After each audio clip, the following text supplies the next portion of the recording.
If we turn to talk about your work, so you're obviously famed as a natural law theorist.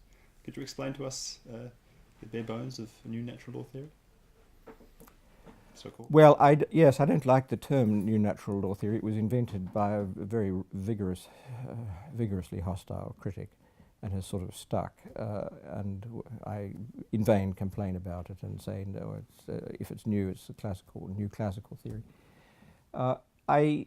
I think of it as an explanation of the sense of having law, why we have law and what it's for, and how all that why and that what for enter into the very content of the law, or should.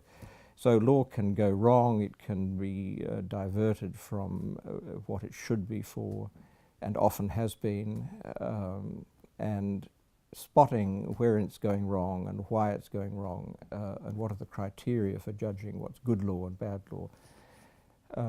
That spotting is what natural law theory of law is about. Natural law theory doesn't have to be about law, it can be about politics, and so the term natural law really comes from Plato and Aristotle, rescuing what we would think of as civilization from, roughly speaking, nihilism, academic nihilism, the sophists, who were, I think, defeated comprehensively in a way by Plato and Aristotle, although they're alive and well amongst us.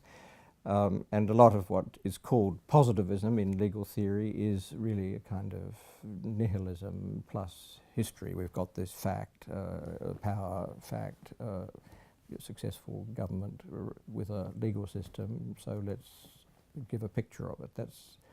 That's what's left if you get rid of the project of understanding on what basis it's justified to require legally acts and abstentions of people, and to enforce agreements that they made sometime in the past, or enforce customs that have formed in the past, or enforce laws that have been made in the past, enforce them now. Why do that? Why isn't the past just the past? And so natural law theory engages with all of that. You don't like the term new natural law. You don't much like the term natural law either, or do you? No, because Plato came up with the term, or the related term, natural right, natural justice, and to some extent natural law, because he wanted to capture it from, he wanted to despoil the Egyptians, as we might say in a biblical sense, but he wanted to capture it from the sophists, who said, oh, well, by nature, the strong and the cunning rule the weak and the simple. And that's all it is, it's just power. And he wanted to capture the word nature back from them, and he did. So he talks about the nature of the human person, and therefore human societies, as being a nature that's shaped up by reason. And he's really interested in reason, in a sense, more than nature, but he wants to capture the term, and so he does, and we've got it. And then St. Paul uses it in the Epistle to the Romans, and in a tremendously vivid and successful way, and so we run with it, and there we are. But especially after the huge success of natural sciences beginning in the 16th century, building, of course, on a tremendous interest in natural science through the whole period of Christian civilization.